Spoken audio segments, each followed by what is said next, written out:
How to get started in screen printing. First of all, let's look at the screen, let's look at the mesh, how to make one easy, and how much does it cost.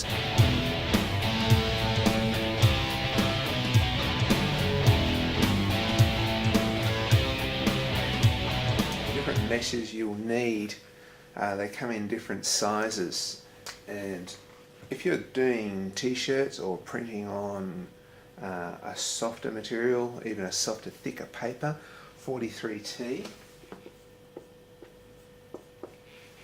is the mesh you need. 43T is a bigger mesh, it allows a lot more ink to go through. But if you want fine detail, you might go up to 90, even 100 T. Now, the advantages and disadvantages. With 100T, it's really good for printing on shiny, smooth surfaces like glass, plastics, really shiny, smooth paper. 100T is good for that. It doesn't let as much ink through, which means it's not going to smear and smudge, and you get finer details because there's more threads per inch. Whereas 43T is really good for t-shirts where you've got to penetrate through the mesh of the shirt, like the weave of the shirt needs ink penetrated through. If you were to use 100T on the surface of a t-shirt, for example, what you end up with is a little bit going on the surface, but it all looks wholly, like there's all pits through it. It looks like it's half a print. You have to print really hard. The 43T penetrates really well, but if you was to print on a shiny, smooth surface with 43T, then you're asking for trouble because it could just smear and smudge too much ink. When I used to print real estate signs, we used to use 100T because, or even sometimes 120T, because it's not a smooth, shiny surface, but also it was such a large area that each stroke, if you're using 43T, which you could because it wasn't a fine detail thing, you use too much ink. And so 43T uses a lot of ink. The 100T doesn't allow as much ink through, and that means that you're saving money.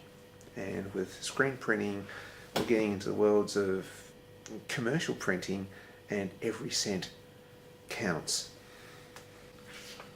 Just popped onto eBay.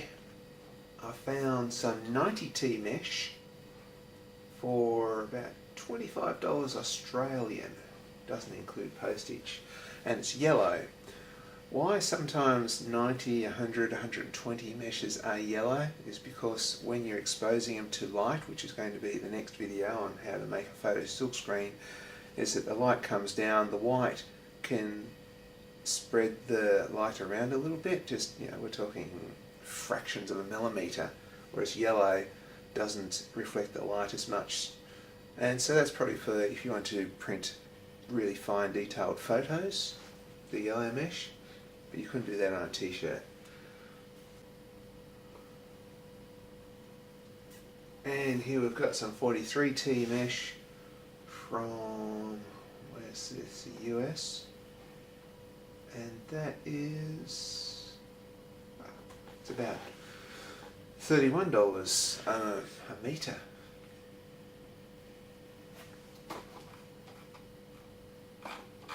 So it's there. All I've done is typed in screen print mesh into eBay, and this is what's come up. It's not a fortune, but you do need to do this. You can't really substitute anything else for screen printing mesh. You really got to get the screen printing mesh, otherwise you're in for all sorts of disasters.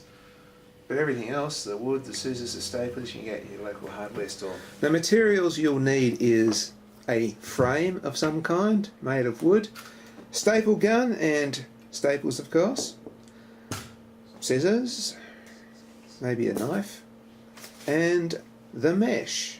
And I'm using 43T here. I'm just trimming around the edge, getting it ready to staple onto the frame. And what I do here is I put my finger like that, my thumb on top, and I sort of roll on my finger using my hand as a lever to get more tension on that. got to be fairly strong on the hands to do this. So I've stapled here and I've stapled here, making a bit of tension across there. Also stapled there and stapled there, putting the tension across there. Quite tight in the middle, the ends are all loose.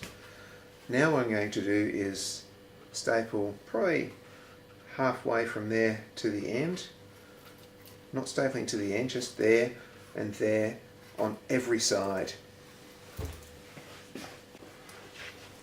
Another way of getting tension on is to pull like that so the mesh is at a 45-degree angle, then get the staple gun and push into it.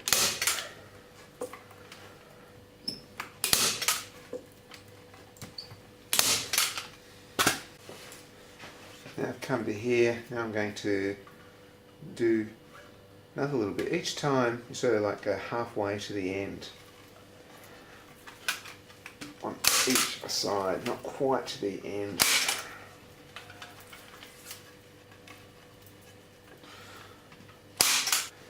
So it's very slowly bringing up the tension to the edges, and now I can finish off the corner. Now go up to here, a little fold over like that. Cut the staples, and that's done. Once I do this to every corner, then it's just a matter of giving it a bit of a haircut with the scissors, and you are ready for the next process, which is making the stencil for the screen. And also, if any of the staples don't go in quite as well as they should, you can always just get a little tiny tap with a hammer and get those in a bit tighter. This method works quite well if you're just doing small screens for printing t-shirts or just small art projects. If you were to do bigger, more serious ones, you'd probably have to use a different method than just a staple gun. You might have to buy the screens already made, which is usually the easiest way to do it. You get a screen stretcher, which basically is a great big apparatus to stretch out the mesh. You put all the screen frames underneath and you paint them with glue. You can put a glue around the edge or a varnish of some kind, something that's going to resist your ink. You can shellac around the edges here, stops the ink from creeping up under there. But being self-employed, doing it for about 20 years, this is what I did. I basically self-taught myself to do this, because when I did work commercially, that's what we used the glue ones. But being sort of on my own, the cheaper options was just to put packing tape on the inside edge there and on the outside. I found that probably just as easy as anything. Look at that, screen ready for printing. I hope you've enjoyed this video.